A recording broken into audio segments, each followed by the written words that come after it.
মমন করে উহুদের জমিনের দিকে যেতে লাগলো, তায়েফের জমিনের দিকে যেতে লাগলো। আর ওই শিখানো লোকগুলো দিয়ে আমার রাসূলুল্লাহর উপরে তারা ঢিল পাটকেল ছুটতে লাগলো, আল্লাহ নবীর উপরে তার আঘাত করতে লাগলো।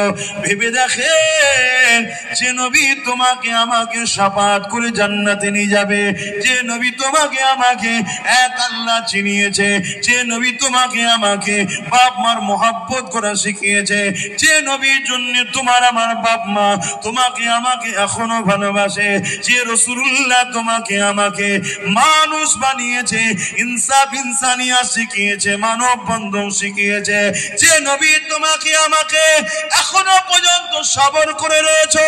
হাজারো লোক তোমার ধর্মের উপরে আঘাত দেয়, তুমি কখনো কারো ধর্মের উপরে আঘাত দিয়ে কথা বলো না। এই যে অন্যের ধর্মের উপরে আঘাত দিও না, অন্যের ভালোবাসাকে আঘাত দাও না, এটা আমার রাসূলুল্লাহ শিক্ষা। কেন নবী আমার বলেছে, কারো দিলকে তুমি ভেঙে দিও না, কারো ভালোবাসার উপরে বিশ্বাসের উপরে আঘাত দিও না।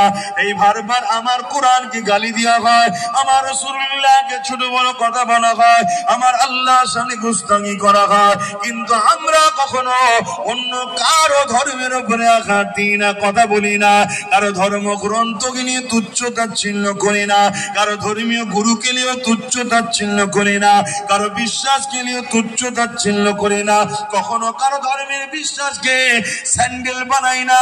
কিন্তু আমার আল্লাহর নামকে বারবার করা হয়, আমার রাসূলুল্লাহর নামকে বারবার করা হয়, কিন্তু আমরা কখনো করি না। কেন করি না? এই মানবতা, এই মানব প্রেমটা, এই মনুষ্যত্বটা আমাদেরকে আল্লাহ নবী শিখিয়েছে।